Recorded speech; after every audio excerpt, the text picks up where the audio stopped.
नमस्कार, DD news देख रहे हैं आप और आपके साथ मैं हूं शहला निगार। बुलेटिन की शुरुआत में सबसे पहले सुर्खियां।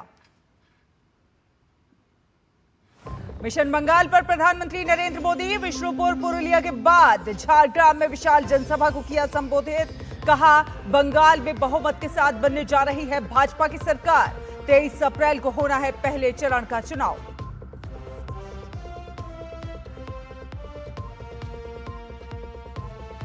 केंद्रीय गृह मंत्री अमित शाह का तमिलनाडु में चुनाव प्रचार। मोदकुरुचि में किया रोड शो। कहा, डीएमके के करप्शन शासन का अंत करेगी हमारी सरकार। डीएमके कांग्रेस ने भी झोंकी पूरी ताकत।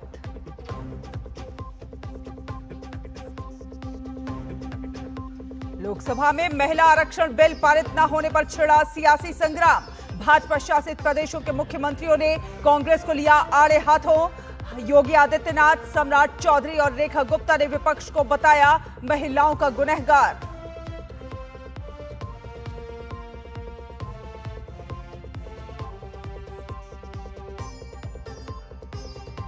दो दिन के आधिकारिक दौरे पर श्रीलंका पहुंचे भारत के उपराष्ट्रपति सीपी राधाकृष्णन। उनको कोलंबो में राष्ट्रपति अनुराग कुमार दिसानायके से की मुलाकात। नेबरहुड फर्स्ट नीति के तहत संबंधों को मजबूत करने पर रहेगा फोकस।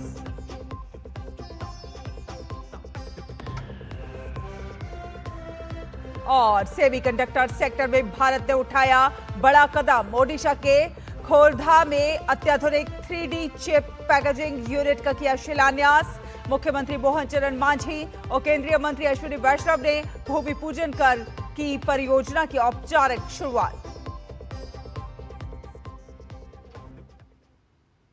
तो बुलेटिन में सबसे पहले बात करते हैं चुनावी राज्यों से जुड़ी खबरों की।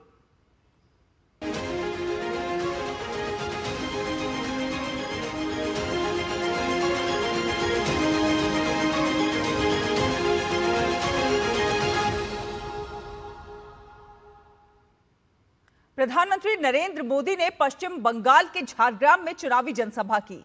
प्रधानमंत्री ने कहा कि बंगाल में एक ओर भाजपा विरासत का संरक्षण करना चाहती है, तो वहीं दूसरी ओर टीएमसी घुसपैठियों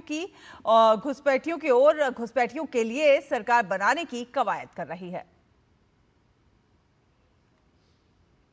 यहां पर टीएमसी जिस रास्ते पर चल रही है, उसका एजेंडा बहुत खतरनाक है। टीएमसी घुसपैठियों के लिए घुसपैठियों की सरकार बनाना चाहती है।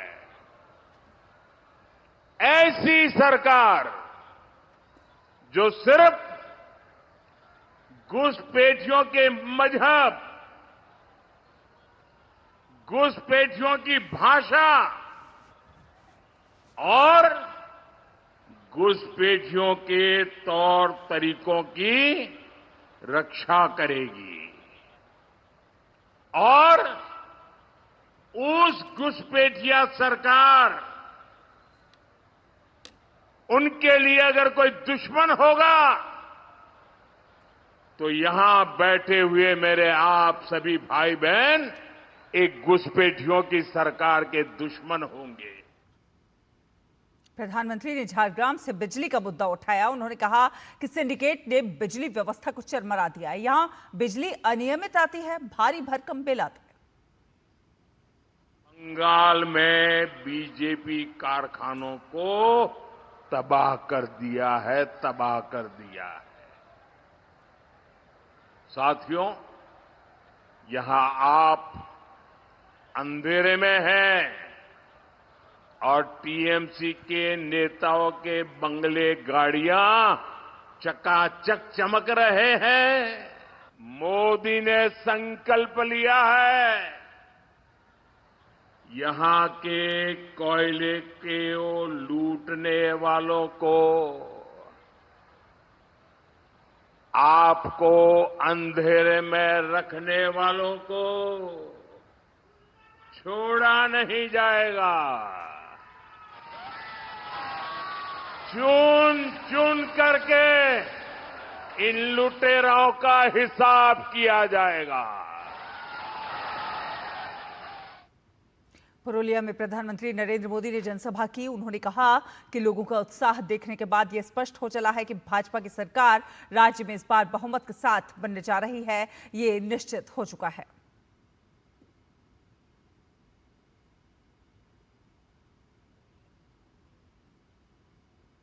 बीजेपी बहुत भारी बहुमत से सरकार बनाने जा रही है और जब मैं भारी बहुमत से कह रहा हूं मतलब कि पक्के विश्वास से कह रहा हूं इस बार सरकार भारी बहुमत से बीजेपी की सरकार बनने वाली है।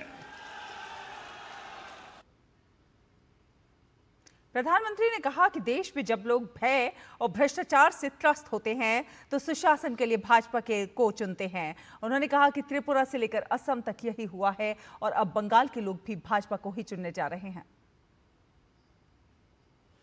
जहां भी भय और भ्रष्टाचार चरम पर पहुंच जाता है वहां लोग बीजेपी पर भरोसा करते हैं, बीजेपी को चुनते हैं और यही आज हम बंगाल में होते देख रहे हैं। बंगाल के लोगों ने भी ठान लिया है भय आउट, भरोसा इन। प्रधानमंत्री नरेंद्र मोदी ने पश्चिम बंगाल के बांकुरा जिले स्थित विष्णुपुर में विजय संकल्प सभा को संबोधित किया। उन्होंने कहा कि भाजपा का लक्ष्य विकसित भारत में बेटियों की भूमिका का विस्तार करना है। उन्होंने कहा लेकिन संविधान का गला घोटने वाली, घुसपैठियों को संरक्षण देने वाली टीएमसी महिला को अधिकार देना नहीं चाहती है और इसीलिए टीएमसी और कांग्रेस ने साथ मिलकर साजिश रची और महिला का अधिकार छीनने का काम किया।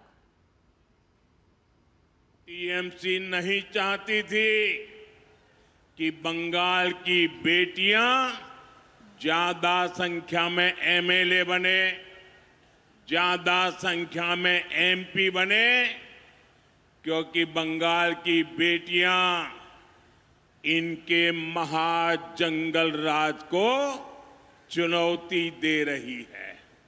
इसलिए टीएमसी ने कांग्रेस के साथ मिलकर साजिश रची और इन्होंने महिलाओं के लिए 33% सीट सुरक्षित रखने का कानून नहीं बनने दिया। साथियों, ये वही टीएमसी है जो घुसपैठियों को लाभ देने के लिए हर कानून नियम तोड़ देती है।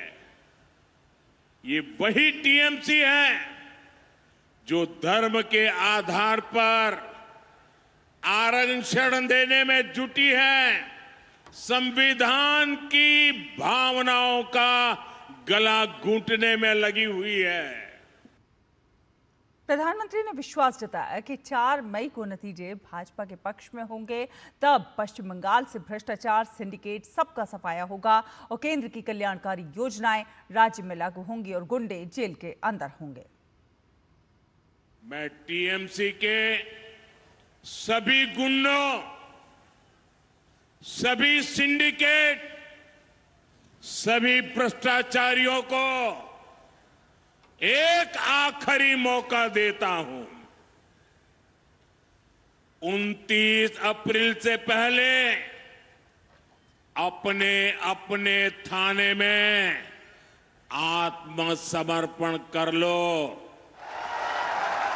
यहां पर 23 तारीख के पहले कर लो, क्योंकि 4 मई के बाद कोई भी बच नहीं पाएगा। यहां विष्णुपुर का माफिया बालू, पत्थर, कोयले के अवैध खनन से जुड़ा टीएमसी का सिंडिकेट, कान खोलकर सुन लो, कान खोलकर सुन लो, ये सब चलबे ना, ये सब और केंद्रीय गृह मंत्री अमित शाह ने तमिलनाडु के ईरोड जिले के मदुकरिची विधानसभा क्षेत्र में रोड शो किया। इस दौरान उन्होंने डीएमके सरकार पर जोरदार हमला बोलते हुए उसे भ्रष्टाचार में लिप्त बताया। रोड शो में अमित शाह ने कहा, हम यहां एआईएडीएमके के साथ मिलकर एडप्पाडी पलानीस्वामी के नेतृत्व में एनडीए की सरकार बनाने का विश्वास रखते हैं। गृह मंत्री ने तमिलनाडु के लोगों से वादा करते हुए कहा कि प्रधानमंत्री नरेंद्र मोदी के नेतृत्व में फिर से एक बार तमिलनाडु को उसका खोया हुआ गौरव वापस दिलाएंगे। उन्होंने स्थानीय लोगों से अपील की कि वे तमिलनाडु विधानसभा चुनाव में एनडीए को समर्थन दें।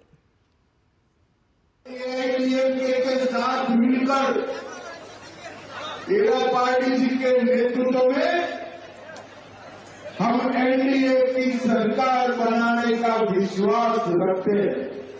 एआईएडीएमके बीजेपी सरकार होने के साथ ही तमिलनाडु में डीएमके का भ्रष्टाचार का शासन समाप्त हो जाएगा। तमिलनाडु की कानून और व्यवस्था की स्थिति हम सभी राज्यों की तरह अच्छी करेंगे और नरेंद्र मोदी जी के नेतृत्व में फिर से एक बार तमिलनाडु को अपना खोया हुआ गौरव वापिस दिलाने का हमारा संकल्प है। और विधानसभा चुनाव से पहले प्रवर्तन निदेशालय यानी ईडी लगातार कार्रवाई कर रहा है और इसी बीच कार्रवाई करते हुए पश्चिम बंगाल में ईडी ने सन इंटरप्राइजेस के एमडी जॉय कामदार को बेयाला के ज्योतिष रॉय रोड स्थित उनके आवास से हिरासत में ले लिया है। ईडी की टीमों ने आज सुबह कोलकाता में कई ठिकानों पर छापेमारी की है। ईडी ने बल्लीगंज स्थित कोलकाता पुलिस के उपायुक्त शांतनु सिन्हा बिस्वास के आवास पर और बेहाला स्थित सन एंटरप्राइजेस के एमडी जॉय कामदार के आवास पर छापेमारी की है। जानकारी के अनुसार ये मामला सोना पप्पू सिंडिकेट से जुड़ा हुआ है। ये मामला कथित अवैध गतिविधियों और मनी ट्रेल की जांच से संबंधित है। ईडी की टीम ने कुल 3 अलग अलग ठिकानों पर छापेमारी की है। इनमें से 2 ठिकाने शांतनु सिन्हा विश्वास से जुड़े हुए हैं, जबकि एक ठिकाना जॉय कामदार का है। शांतनु सिन्हा को मुख्यमंत्री ममता बनर्जी का बेहद खास माना जाता है। हाल ही में उन्हें ममता सरकार के धरने के दौरान मंच पर देखा गया था। उस समय कोलकाता पुलिस ने कहा था कि वो मुख्यमंत्री की सुरक्षा के लिए ममता के मंच पर मौजूद थे। शांतनु सिन्हा को धन शोधन निवारण अधिनियम पीएमएलए के तहत कोयला घोटाले की जांच के संबंध में इस साल 28 मार्च को नोटिस जारी किया गया था। नोटिस के बाद ईडी ने इस महीने की 6 अप्रैल को पूछताछ के लिए तलब किया था। उन्होंने ईडी के समन को चुनौती देते हुए हाईकोर्ट का रुख किया था और इस बार केंद्रीय एजेंसी ने सीधे उनके घर पर छापा मारा है। ऐसी खबर है कि 1 अप्रैल को जॉय कामदार के घर से 1 करोड़ 20 लाख रुपए बरामद किए गए थे। उसी रकम के स्रोत की जांच के दौरान शांतनु सिन्हा विश्वास का नाम ईडी के हाथ लगा। और पश्चिम बंगाल के इस चुनावी माहौल के बीच आईपैक को लेकर भी सियासत गरमाई हुई है। तृणमूल कांग्रेस के लिए काम करने वाली चुनावी रणनीति संस्था इंडियन पॉलिटिकल एक्शन कमेटी यानी आईपैक के काम रोकने की अटकलें तेज हो गई हैं। आईपैक से जुड़े कुछ कर्मचारियों का दावा है कि उन्हें शनिवार आधी रात एक ईमेल भेजकर 20 दिनों की छुट्टी पर जाने को कहा गया है। ईमेल में यह भी बताया गया है कि 11 मई के बाद उनसे दोबारा संपर्क किया जाएगा। कर्मचारियों के अनुसार यह फैसला कानूनी कारणों से लिया गया है। हालांकि तृणमूल कांग्रेस ने इन सभी दावों को सिरे से खारिज करते हुए इसे पूरी तरह से निराधार और सुनियोजित दुष्प्रचार बताया है। एक कार्यक्रम में पश्चिम बंगाल के मुख्यमंत्री ने कहा कि वो एक भी लड़के की नौकरी नहीं जाने देंगे। बहरहाल सवाल ये उठता है कि अगर तृणमूल के मुताबिक यह खबर निराधार है तो फिर नौकरी देने की बात क्यों कही गई है। दरअसल कोलकाता में आईपैक के दफ्तर और इसके प्रमुख सहयोगियों में से एक प्रतीक जैन के घर पर 8 फरवरी को ईडी ने छापा मारा था। ये छापेमारी कोयला घोटाले के सिलसिले में हुई थी। उस दौरान मुख्यमंत्री ममता बनर्जी खुद सॉल्ट लेक स्थित आईपैक कार्यालय भी पहुंची थी। इसके बाद 13 अप्रैल को आईपैक के एक अन्य प्रमुख सहयोगी विनेश को ईडी ने गिरफ्तार किया था, जिसके विरोध में तृणमूल के राष्ट्रीय महासचिव अभिषेक बनर्जी ने सोशल मीडिया पर पोस्ट डालकर नाराजगी जताई थी। आगे बढ़ेंगे। आपको बता दें कि भारत के उपराष्ट्रपति सीपी राधाकृष्णन आज से श्रीलंका के 2 दिवसीय दौरे पर हैं।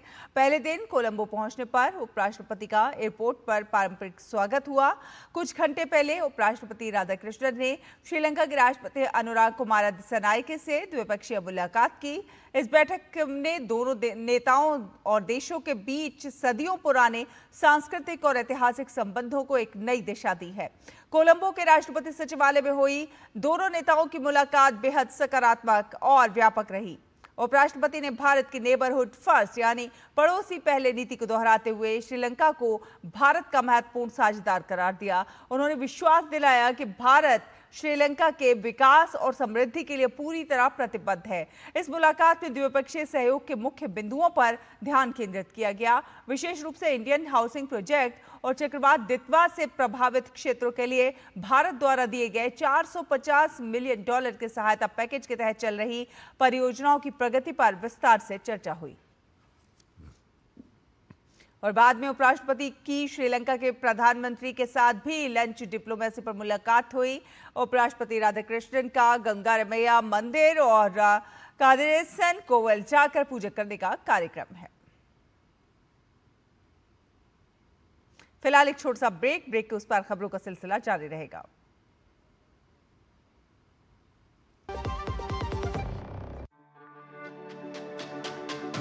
मेरी पसंद, मेरी पसंद,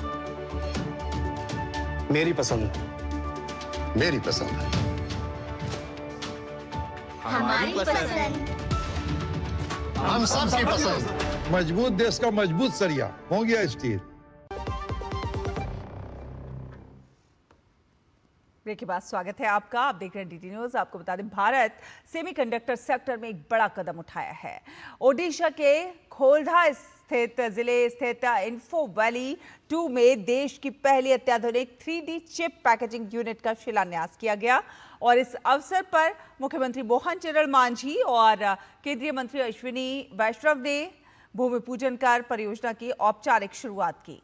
करीब 2000 करोड़ की लागत से स्थापित होने वाली ये यूनिट सेमीकंडक्टर इनोवेशन पहल के तहत हेटेरोजेनियस इंटीग्रेशन पैकेजिंग सॉल्यूशंस द्वारा विकसित की जा रही है। ये भारत की पहली ग्लास सबस्ट्रेट आधारित 3D चिप पैकेजिंग सुविधा होगी। यूनिट में हर साल करीब 70,000 पैनल और 13,303 DHI मॉड्यूल का उत्पादन किया जाएगा। यहाँ तैयार हुई चिप्स का उपयोग एरोस्पेस, रक्षा, आर्टिफिशियल इंटेलिजेंस, 5G और डेटा सेंटर जैसे अहम क्षेत्रों में होगा। परियोजना से करीब 2500 रोजगार के अवसर पैदा होने की उम्मीद है। केंद्रीय मंत्री अश्विनी वैष्णव ने संकेत दिया है कि ओडिशा में जल्दी ही 3 और सेमीकंडक्टर परियोजनाएं स्थापित हो सकती हैं, जिन पर राज्य सरकार के साथ चर्चा जारी है।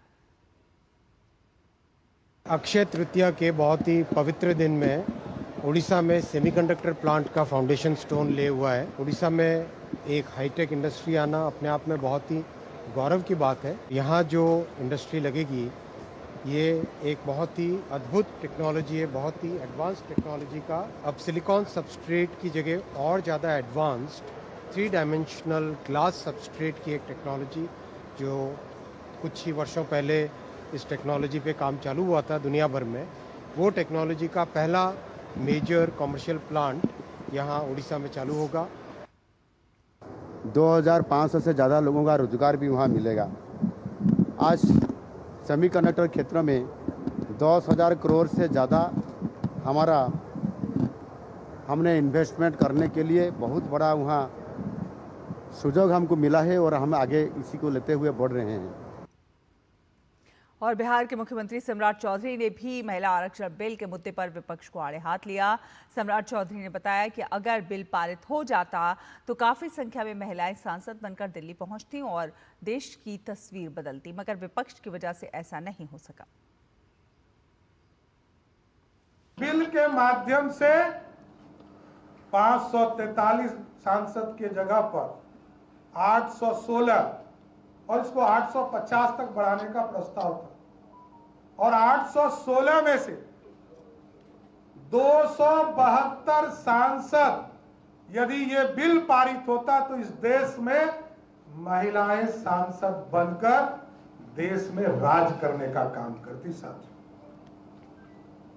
दुर्भाग्य है कि ऐसे विरोधी इस देश में। और लोकसभा में महिला आरक्षण बिल के पारित न होने और विपक्ष के गैर जिम्मेदार आचरण पर भाजपा हमलावर है। लखनऊ में मुख्यमंत्री योगी आदित्यनाथ ने विपक्ष को आड़े हाथों लिया। सीएम योगी के मुताबिक विपक्ष के आचरण की वजह से आधी आबादी के मन में आक्रोश है। विपक्ष के इस नारी विरोधी आचरण के बारे में भारी आक्रोश है, और वह आक्रोश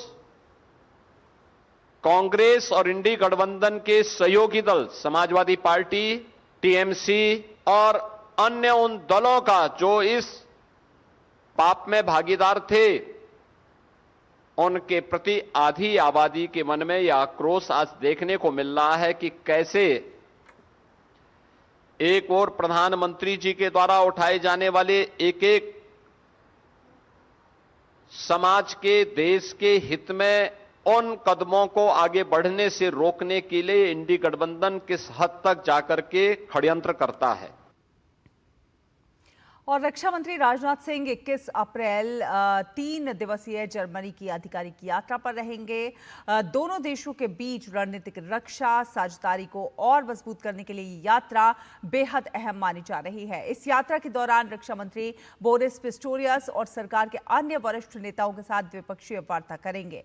चर्चा में रक्षा, औद्योगिक सहयोग बढ़ाने, सैन्य से सैन्य संबंधों को मजबूत करने और साइबर सुरक्षा, एआई और ड्रोन जैसे उभरते क्षेत्रों में अवसरों की खोज पर ध्यान केंद्रित किया जाएगा। दोनों रक्षा मंत्रियों की उपस्थिति में रक्षा औद्योगिक सहयोग रोडमैप और संयुक्त राष्ट्र शांति रक्षा अभियानों के प्रशिक्षण में सहयोग के लिए हस्ताक्षर होने की संभावना है। ये यात्रा रक्षा सहयोग पहलों की समीक्षा करने और दोनों देशों के रक्षा उद्योगों के बीच सहयोग के नए रास्ते तलाशने का अवसर देगी। 23 अप्रैल तक जर्मनी की यात्रा के दौरान Rajnath Singh make in India पहल के तहत संयुक्त विकास और सह उत्पादन को बढ़ावा देने के उद्देश्य से जर्मन रक्षा उद्योग के प्रमुख प्रतिनिधियों के साथ भी बातचीत करेंगे। आपको बता दें कि भारत के रक्षा मंत्री की जर्मनी की अंतिम यात्रा निर्मला सीतारमण ने फरवरी 2019 में की थी, जबकि बोरिस पिस्टोरियस ने जून 2023 में भारत का दौरा किया था और राजनाथ सिंह के साथ व्यापक वार्ता की थी।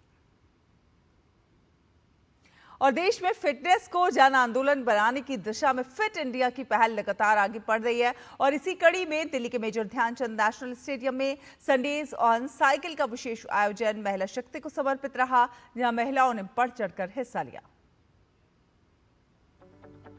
पूरे देश को हर इतवार फिटनेस का संदेश देने वाले fit India Sundays on cycle में इस बार महिला सशक्तिकरण की झलक देखने को मिली। खेल और फिटनेस जगत के साथ साथ समाज के विभिन्न वर्गों से जुड़ी महिलाओं ने साइकिलिंग कर फिटनेस का संदेश दिया। इस खास मौके पर दंगल गर्ल गीता फोगाट और बॉक्सर स्वीटी बुरा ने साइकिलिंग कर यह बताया कि फिट रहना हर महिला के लिए कितना जरूरी है। माननीय प्रधानमंत्री जी ने फिट इंडिया की शुरुआत की थी और उसके बाद से अब अगर हम बात करें पिछले 5-6 सालों में, तो ये इनिशिएटिव एक बहुत बड़ा इसने अचीवमेंट मैं कहूँगी अचीव कर लिया है कि जिस तरह से लोग इसमें बढ़ चढ़ करके हिस्सा लेते हैं साइकिल ऑन संडे और मैराथन में, फिट इंडिया मूवमेंट में, तो उससे पता चलता है कि हमारे देश के लोग कितना फिटनेस के प्रति जागरूक हो गए हैं और कितना अपनी सेहत का ध्यान रख रहे हैं। आज मैं देखकर मुझे इतना ज़्यादा अच्छा लगा कि एक 3-4 महीने के बच्चे के साथ भी महिलाएं साइकिलिंग करने के लिए यहाँ आई है। तो ये जैसे ऐसे प्रोग्राम्स जो हम करवाते हैं और जो आप जैसे मीडिया चैनल्स है, सोशल मीडिया चैनल्स हैं, उनके थ्रू जैसे संदेश पहुँचते हैं तो उससे काफ़ी जागरूकता आई है महिलाओं में। वहीं इस मौके पर स्पोर्ट्स अथॉरिटी ऑफ इंडिया के डीडीजी मयंक श्रीवास्तव ने fit India Sundays on cycle को मिल रही सफलता पर खुशी जाहिर की। पूरे भारत में महिलाओं के साथ आज गर्ल्स के साथ आज हम लोगों ने संडेज ऑन साइकिल की। आपने यहाँ का माहौल देखा, कितना अच्छी संख्या में उन्होंने भाग लिया।